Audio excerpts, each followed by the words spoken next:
Salut tout le monde, j'espère que vous allez bien. On se retrouve aujourd'hui dans un nouveau book haul. Il est bien plus petit que d'habitude, je suis très contente. Ça commence à se calmer, mais j'essaye de vous les faire assez régulièrement déjà d'un, parce que je sais que vous surkiffez ces vidéos, et puis parce que moi ça me permet de pas les laisser traîner et de pouvoir les ranger en fait. Donc c'est plutôt cool, ça arrange tout le monde. Vous allez voir qu'il y a quand même pas mal de BD dans cette vidéo, je vous les mettrai à la fin pour ceux que ça n'intéresse pas. Il y a quand même pas mal, j'ai reçu pas mal de BD en fait là dernièrement. Je me suis aussi procuré pas mal de romans graphiques, c'est un truc que j'aime beaucoup en ce moment. Du coup voilà, mais j'ai quand même pas mal de romans à vous présenter, donc on va commencer tout de suite. Les éditions Mazarine m'ont fait parvenir L'Hôtel du Lac des Ombres de Daniela Tully. C'est un livre qui me fait super envie, qui devait m'envoyer depuis très longtemps, qui a mis un peu de temps à arriver, mais c'est pas grave. On va être dans une histoire où en fait une jeune fille qui est libraire a perdu sa grand-mère, enfin sa grand-mère a disparu il y a quelques années, et en fait on va retrouver la dépouille de sa grand-mère aujourd'hui, et elle va décider de mener l'enquête sur ce qui a pu arriver à sa grand-mère en se faisant passer pour une journaliste, il me semble. Voilà, ça me donnait très envie, il est pas très long, il fait 340 pages, j'ai l'impression que ça va parler de la Seconde Guerre mondiale, je sais pas pourquoi, je le sens, je ne me souviens plus, en tout cas je trouve que le travail éditorial est sublime. Donc là, et à l'intérieur, vous continuez à avoir en fait ces montagnes dans la brume là, et je trouve ça particulièrement joli en fait, je trouve que c'est vraiment un très beau travail. Je vais le lire assez vite parce que j'avoue que depuis le moment où je l'ai repéré dans le catalogue, il me fait trop envie. J'ai reçu de la part d'un auteur, donc de la part de Pascal Brissy, j'ai reçu Balthazar Fox, le tome 2, Le secret de l'entre-deux-mondes, donc de Pascal Brissy aux éditions Ozu. Je vous avais présenté le tome 1 que j'avais beaucoup aimé, mais j'avais juste eu le regret que les éditions Ozu n'aient pas mis d'illustration en fait à l'intérieur, ce qui est fort dommage parce que quand on a un si bon illustrateur que celui-ci, surtout qu'il est destiné à la jeunesse et qu'il vaut quand même 13 €, donc mettez une petite illustration, voilà, c'est le message pour Ozu ça. Bref, j'avais bien aimé le tome 1, donc j'ai très envie de continuer, la couve est toujours aussi jolie, et il m'a fait une super dédicace, où il m'a même mis, hop, un petit tampon, voilà, et dessus il m'a parlé, en fait il me met bon retour dans cet autre monde, pas si loin de celui du Piketty World, ça m'a bien fait rire, voilà. J'essaierai de le lire dans pas trop longtemps. Peut-être dans mon petit défi, vous savez, une semaine plein de livres jeunesse. Voilà, je sais pas, je vais y réfléchir. En tout cas, merci beaucoup à l'auteur parce que ça m'a fait très plaisir. Ensuite, de la part de Casterman, vous l'avez vu dans mon vlog, mais je vous le remontre. Donc, j'ai reçu Ensemble à minuit de Jennifer Castle aux éditions Casterman. Je trouve cette couve sublime, vraiment. Je peux rien vous en dire parce qu'il n'y a pas de résumé. Tout ce que je sais, c'est que ça se passe entre Noël et Jour de l'An. Qu'il y a une histoire de changer le monde, je sais pas. Je me souviens que dans le communiqué de presse, ça m'avait semblé être une très belle histoire et très douce. Donc voilà, je pense que je vais essayer de me le caser pour fin novembre, quand on sera pas loin, tu vois, de la période de Noël. Ça serait plutôt cool, voilà. En tout cas, je suis très contente de l'avoir reçu parce qu'il me faisait très envie. Et il sort le 7 novembre, si ça vous intéresse. Vous l'avez peut-être déjà vu aussi dans un vlog, je ne sais plus, j'ai reçu L'année où je t'ai rencontré de Cécilia Ahern. Maintenant que je vous l'ai présenté, je vais pouvoir le lire. Voilà, j'ai des tocs comme ça. Sinon après ils sont pas rangés dans la bonne pile. Je me souviens plus du résumé, je vous l'avais dit hein, dans le vlog, donc bon c'est pas très grave. Il y a forcément une histoire d'amour, il y a toujours une histoire d'amour. Alors c'est pas de la romance pure, hein, les Cécilia Ahern, c'est plutôt du contemporain. Et il y a souvent une belle histoire, soit une très belle histoire d'amitié, soit une histoire d'amour. En tout cas, moi j'adore la plume de l'autrice et en général j'adore ses histoires. J'avais pas du tout accroché avec le livre de l'année dernière, donc Les joueurs de billes, j'avais pas trop aimé. Je l'ai quand même gardé parce que bah, c'est Cécilia Ahern quoi. Mais j'espère vraiment que celui-là va me plaire et j'ai trop hâte de me plonger à corps perdu dans cette histoire.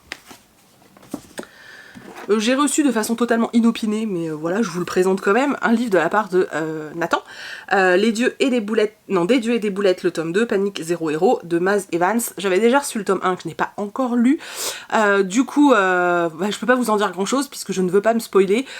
Je vais les lire et je verrai si je les trouve cool, et si je les trouve cool, je les mettrai dans la deuxième vidéo sur la mythologie, et si je les aime pas, bah, je les mettrai pas dans la vidéo.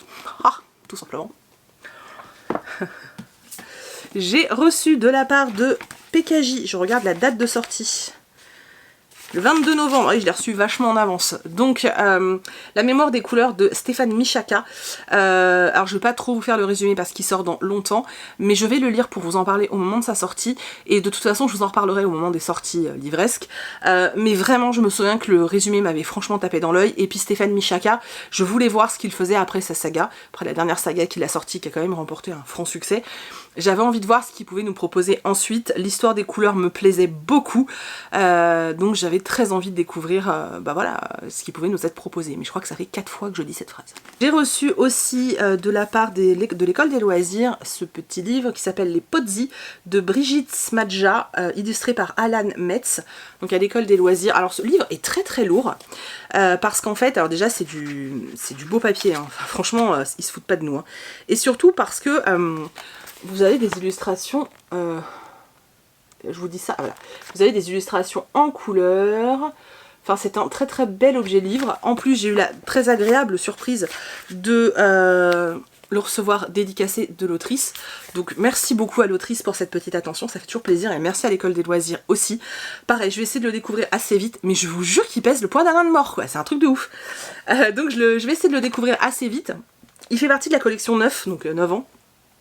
Ouais, j'ai vraiment hâte parce que pareil, je me souviens que dans le communiqué de presse il m'avait bien tapé dans l'œil celui-ci, donc voilà. Alors les 3 prochains, j'attendais avec empressement de vous les présenter pour pouvoir les lire. Voilà, oui je sais.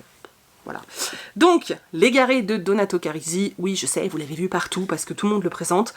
En même temps, Donato Carisi c'est un petit peu, c'est comme le dernier Chatham quoi, c'est un peu des auteurs incontournables. Du coup, forcément vous les voyez partout. Voilà, comme moi je relis de nouveau du thriller depuis cet été, forcément c'est une sortie qui m'intéressait. Je pense que de toute façon je me le serais quand même noté parce que c'est un auteur que je suis, du fait que voilà, j'ai aimé tous les livres que j'ai lus de lui, donc c'est vrai que de toute façon je me le serais noté, voilà. Donc je suis très contente et j'ai vraiment hâte de le lire. Pour l'instant j'ai vu que de bons retours. Voilà, donc je vais pouvoir le lire, vous le verrez bientôt dans un point lecture thriller je pense, mais ouais. J'ai également reçu Le Train vers l'impossible de P.J. Bell aux éditions Hachette Roman. Alors j'adore la couve, hein, voilà, faut être honnête, mais l'histoire a l'air dingue. Donc on suit une petite fille qui s'appelle Suzy et qui un jour va voir débarquer un train chez elle, au milieu de son salon, comme ça, bam, un train, t'imagines le truc. Et en fait dedans il y a, c'est quoi les êtres? C'est des orques ou des trolls? Des trolls. Dedans il y a des trolls qui font partie d'un service postal qui est chargé de livrer des colis dans des mondes différents, et je pense qu'elle va peut-être s'embarquer avec eux, je sais pas. En tout cas ça me donnait super envie, vraiment super envie. Il y a quelques illustrations à l'intérieur, voilà, il n'y en a qu'une en fait. Non, il y en a d'autres, je viens de perdre un truc. Et vous avez ouais, il y a quelques illustrations. J'aime bien quand il y a des illustrations comme ça au milieu du récit. Et vous avez, au niveau des en-têtes de chapitres, attendez, je cherche. Alors déjà là, on a le schéma du train, j'adore. Et au niveau des en-têtes de chapitres, vous avez des espèces de timbres. Voilà, trop cool. Et le dernier, le dernier aspect que j'ai reçu au niveau des romans, c'est le dernier Clarisse Sabar, donc La vie est belle et drôle à la fois, donc de Clarisse Sabar. Ça se passe à Noël, voilà, c'est tout ce que je peux vous dire. Par contre, je suis sûre et certaine de ne pas être capable d'attendre le mois de décembre. J'ai déjà terriblement envie de lire des romances de Noël et des livres de Noël, des romances et des romans de Noël. Du coup, je pense que je vais pas trop me retenir, en fait. Je pense que dès le mois de novembre, je vais attaquer, même si c'est pas encore Noël, je pense que je vais attaquer, parce que l'année dernière, j'ai pas eu le temps de lire tout ce que je voulais et ça m'embête. Donc j'ai décidé que cette année... Ensuite, les craquages que moi j'ai fait, je suis toujours dans mon truc de je veux lire tous les Pépix de chez Sarbacane, hein, donc j'en m'en suis racheté un. J'ai acheté Les Fantômes d'Achille Plume de Catherine et Florian Ferrier aux éditions Sarbacane, collection Pépix. Voilà, j'ai très envie de lire ce livre. Pareil, vous avez encore, comme d'habitude, des illustrations. Je dis ça et je ne les trouve pas. Hop, j'en ai une là. Bah oui, en fait, il y en a plus à la fin. Voilà, c'est l'histoire d'Achille qui peut voir des fantômes. J'ai juste besoin de savoir ça. Et j'ai hâte de le lire, en fait. Parce que j'ai toujours hâte de lire les Pépix, moi. Je vous l'ai dit, mais peut-être que vous n'avez pas encore vu le point lecture thriller. Une fois que j'ai terminé l'unité alphabet de Jussi Alder Olsen, j'ai été directement commandée Miséricorde. de Jussi Adler-Olsen parce que j'ai surkiffé ce qu'il m'a proposé et du coup j'ai eu envie de découvrir ça. Et du coup c'est le tome 1 de la saga, je ne sais plus, en plus il y a un autocollant dessus, puis je l'avais commandé neuf sur Gilbert Joseph et il est arrivé dégueulasse. Je crois que c'est l'unité V, non, département V, voilà.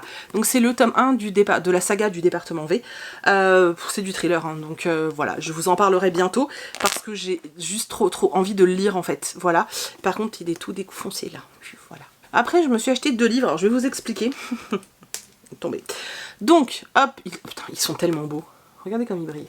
Donc j'ai pris Dans l'ombre de Arnaldur Indridason.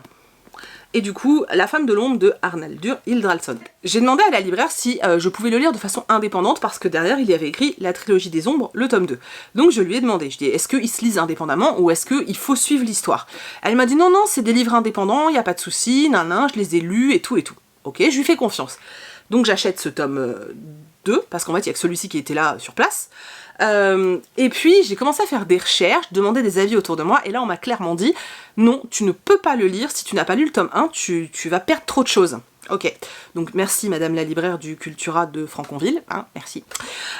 Du coup je me suis commandé le tome 1 qui s'appelle Dans l'ombre, donc c'est une trilogie... Voilà, c'est un polar par un homme islandais, voilà, par un auteur islandais, et en fait ça se passe pendant la Seconde Guerre mondiale. Ouais, je sais. Mais ils sont beaux, enfin, franchement, voilà. Et puis c'est du thriller, quoi, j'avais envie, voilà. Et apparemment, ils sont très bons, donc j'ai bien envie, et qu'est-ce qu'ils sont beaux. Bon, c'est des enquêtes autour d'un meurtre pendant la Seconde Guerre mondiale, vous avez compris, quoi. Sur les conseils de l'une d'entre vous, j'ai oublié ton nom, mais un grand merci à toi. Merci à toi. Comme quoi, hein, quand je vous dis, quand vous me laissez des commentaires et que je vous dis oui, je note et parfois je commande direct. Voilà. Après que j'ai parlé du signal, enfin du livre Le Signal de Maxime Chatham, une d'entre vous m'a dit ouais, si tu veux une histoire écrite par Maxime Chatham où on retrouve encore une bande d'enfants à qui il arrive des choses, je te conseille Le 5e règne. Donc j'ai acheté Le 5e règne et je l'ai reçu hier et depuis je n'ai qu'une envie, c'est de le lire. Voilà. J'ai terriblement envie de le dévorer, mais j'ai peur de faire une overdose Chatham, donc je vais attendre un petit peu, mais je vais le lire en novembre, c'est sûr, parce que j'ai trop envie de le lire. J'ai l'âme du mal à lire, mais en fait celui-ci me fait bien plus envie, donc je vais d'abord lire celui-là, voilà. Ensuite, en librairie, j'ai trouvé celui-ci, et il était en poche, donc je suis très contente. J'ai acheté La tristesse des éléphants de Jodi Picoult. Alors en fait, je veux le lire depuis très longtemps, mais alors les grands formats coûtent très cher, et voilà. C'est l'histoire d'une petite fille dont la maman a disparu quand elle était petite. Elle refuse de croire que sa mère l'a abandonnée, donc elle va commencer à mener l'enquête. Et derrière, on nous met que c'est un dosant, que c'est du suspense, de la romance et du surnaturel pour évoquer l'amour filial, l'amitié et la perte. La tristesse des éléphants émeut et surprend jusqu'à son final aussi haletant qu'inattendu. Voilà. J'aime beaucoup Jodi Picoult, donc voilà, je suis contente de l'avoir trouvé en poche. J'aime beaucoup la couverture que je trouve très douce et je vais pouvoir le lire. Ensuite, depuis que j'ai vu la vidéo de Lemon June sur ce roman, j'ai envie de le lire. Sauf que j'avoue que c'était pas non plus la priorité. Et puis là, je l'ai vu en édition collector, entre guillemets, et je me suis dit, bah vas-y, prends-le, c'est l'occasion, tu vas pouvoir le lire bientôt. Je suis plutôt contente, voilà. Donc j'ai acheté Martin Eden de Jack London, donc vous savez, en collection... faux cuir, hein, donc c'est du plastoc. Hein. Voilà, il est édité chez Libretto. Voilà. Et je le trouve très beau. Bon, par contre, il vaut 13 balles. Voilà. Mais du coup, ils ont un peu copié le style Rajlon, quoi. Je trouve ça assez sympa. Et bon, comme je voulais le lire, je sais, j'aurais pu l'avoir gratuitement et tout, mais bon. Esprit de collection. Je sais, c'est mal. Et du coup, le dernier roman le dernier roman VF que je vous présente, il s'agit de celui-ci, donc Le Chant Noir des Baleines de Nicolas Michel aux éditions Les Talents Hauts. J'adore cette couverture avec ce profil là qui ressemble un peu à des montagnes. Alors l'histoire...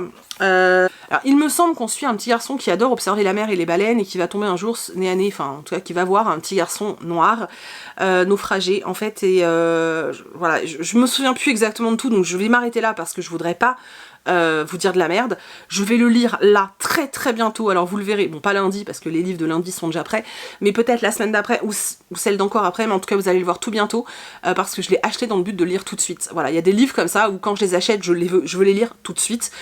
Et celui-ci en fait partie, donc vous allez le voir très bientôt parce qu'il me fait trop envie en fait, mais vraiment trop. Et ensuite je me suis acheté un seul livre en VO, mais il me faisait envie depuis pas mal de temps, donc je suis très contente. Donc, oh là là, regardez-moi cette beauté. J'ai acheté, alors le titre est compliqué à dire, Liesl and Po, de Lauren Oliver, voilà. Donc c'est une saga, c'est le tome 1, donc tout ça c'est en relief et en surbrillance, regardez-moi ça. Avec les coins comme ça qui brillent là. Mais attendez, parce que... Donc voilà, ce roman est... illustré, voilà, et je vais vous le déshabiller juste par plaisir, voilà, et ce roman est aussi comme ça en fait, voilà. Donc c'est une saga jeunesse hein, de Lauren Oliver. Vous savez que j'aime, enfin je vous l'ai déjà dit, il me semble que j'aime beaucoup la plume de l'autrice. J'avais testé un extrait en VO pour voir si ça passait avec moi. C'est pas trop compliqué donc je me dis que ça devrait le faire et j'ai très envie en fait voilà, de lire cette saga. Donc elle est éditée chez Harper et voilà, je suis trop contente. Du coup on va passer au graphique. Je m'en suis acheté plusieurs mais je vais pas tous vous les montrer parce que parce qu'il y en a certains que je vais déjà vous montrer en point lecture, donc voilà, je vous montre juste ceux que j'ai pas encore lus. Donc j'ai acheté moi en double de Audrey Lenné, de Navi et Audrey Lenné aux éditions Delcourt. Voilà, ça parle d'une femme et de son obésité tout simplement. J'ai très envie de découvrir cet ouvrage. Alors je vous avoue que les traits c'est pas du tout ce à quoi moi je peux être sensible. Mais j'avais très envie de le découvrir depuis très longtemps, enfin depuis sa sortie en fait, et il y en a l'une d'entre vous qui m'en a reparlé l'autre jour et je me suis dit mais c'est vrai en fait, et j'ai regardé sur Gibert, il était d'occasion donc je l'ai pris, et je pense que vous allez en entendre parler très rapidement parce que je compte le lire ce week-end. Et ensuite j'ai pris les petits carnets, les petites cartes secrètes de Anaïs Vacher et Cyrielle aux éditions Une case en moins, voilà. Donc c'est l'histoire de deux petits enfants qui ont été séparés au moment du divorce de leurs parents et quand ils se retrouvent l'été, ils n'ont qu'une idée en tête, c'est de tout faire pour que leurs parents se remettent ensemble. Voilà, voilà, c'est un roman graphique jeunesse. J'avais regardé les planches en librairie, je l'avais trouvé très joli, j'avais très envie de le découvrir, c'est un sujet que je trouve très touchant, donc j'avais envie de le découvrir. Pareil, j'ai été voir du coup sur Gibert, je l'ai trouvé d'occasion, donc je suis très contente. C'est pas fini, hein, j'en ai encore d'autres à vous présenter. J'ai reçu de la part de Mazarine, c'est pareil, je devais le recevoir il y a un bout de temps, mais je viens juste de le recevoir. Donc, Histoire pour garçons qui veulent changer le monde. Il y avait, vous savez, il y a cette collection, il y en a déjà d'autres, il y a... moi je l'ai en anglais, c'est Good Night Stories for Rebel Girls, et enfin, voilà, vous avez toute une saga comme ça, et du coup j'ai demandé à Mazarine si je pouvais recevoir celui-ci, donc ça parle des petits garçons, enfin des hommes en fait, voilà, ça se présente comme ça, vous avez un personnage, comme par hasard je tombe sur Barack Obama, et voilà, donc je vais, comme j'ai terminé Good Night Stories for Rebel Girls, il y a pas longtemps, qui était un livre de chevet, je vais mettre celui-ci à la place, donc je suis plutôt très contente, donc merci. Et ensuite j'ai été pourri gâtée par Jungle Edition, voilà, donc je vais vous montrer tout ça, mais vous allez les revoir très bientôt en point lecture. Donc j'ai reçu Le Réveil des poupées, la même idée, j'ai reçu, j'arrive pas à le trouver, hop, Texto Maudit de Tanguy Ferrand, Rennes et Drac, le tome 1, Le Défi, ensuite un qui est juste, je trouve, sublime comme livre. Donc Le Fantôme de Canterville, d'après Oscar Wilde. C'est une histoire que j'aime beaucoup. Donc il est de Elea Bird. Voilà, c'est une histoire que j'aime vraiment beaucoup. Oh, l'objet est magnifique. Là, en fait, c'est un petit peu enfoncé, cette partie. Voilà, l'objet livre est superbe. C'est un peu, vous savez, granuleux. Je sais pas si on peut dire ça comme ça. L'intérieur est extrêmement bien travaillé. Oh, il y a des papiers partout. Et voilà, et ensuite vous avez l'histoire du fantôme de Canterville. C'est un livre que j'ai déjà lu et relu et relu et relu. Mais voilà, le découvrir sous ce format, je pense que ça va être génial. Pareil, je me le suis gardé pour Halloween. Et ensuite, Jungle m'a aussi envoyé La rivière à l'envers, donc d'après le roman de Jean-Claude Bourleva. Donc c'est le tome 1, Tomek. Donc de L'Herminier, Jet et Parada. Voilà, je suis très contente. Et ensuite j'ai reçu un colis énormissime de la part de Bambou, qui est de Bamboo Édition, donc qui fait des BD. En fait, je leur avais juste demandé T-Zombie, voilà, donc qui est là. Je suis pareil, lecture d'Halloween, j'ai trop hâte. Et voilà, du coup, je leur avais demandé ces deux-là, donc ils m'ont envoyé le tome 1 et le tome 2 que je vais découvrir là, d'ici quelques jours. Une BD en fait sur une sorcière qui est faite par les mêmes personnes qui ont fait Miss Pipelette, dont je vous avais déjà parlé. Donc il m'a demandé si je voulais découvrir Isaline. Moi je pensais qu'il m'enverrait que le tome 1, donc j'ai dit oui. Et en fait c'est des fous chez Jungle. Ils m'ont envoyé les 3 premiers tomes. J'ai commencé à lire le tome... c'est pas le tome 1, si c'est le tome 1. J'ai commencé à lire le tome 1. Pour l'instant c'est plutôt sympathique. C'est une petite fille qui n'a pas le droit d'être elle-même pour le moment en tout cas. Et sa grand-mère lui dit mais t'es une sorcière, vis comme une sorcière, et elle l'emmène dans le monde des sorcières. Voilà, pour l'instant j'en suis à là. C'est un peu la lecture en cours de BD, donc je vais finir ça et je vous en parle très prochainement. Et c'est le même, l'Herminier, c'est, je vous en ai présenté un autre là. Je sais plus lequel, mais je vous en ai présenté un autre chez Jungle, il me semble. Voilà. Donc voilà, voilà pour ce book haul. Vous avez vu, il y a quand même beaucoup de graphiques. Il y a des romans, mais les romans, je trouve que j'arrive un peu à maîtriser là. Et des BD, il y avait pas mal de sorties là dernièrement. Et puis il y avait toutes celles qui me faisaient envie pour Halloween. Je pense que là déjà, je vais en dégommer 4 ou 5 pour les 3 prochains jours, donc c'est plutôt cool. Et puis voilà, j'ai hâte de vous parler de tout ça, très sincèrement, parce que tout ça me fait très envie. J'espère que ce book haul vous a plu, que vous avez découvert des nouveaux titres, que des choses vous ont peut-être un petit peu titillé ou interrogé, je ne sais pas, et que ça vous a donné envie de filer à la médiathèque pour réserver plein de titres. En tout cas, j'espère du fond du cœur. Je vous remercie d'avoir regardé cette vidéo, j'espère que vous avez passé un bon moment, je vous fais plein de très gros bisous, et je vous dis à bientôt.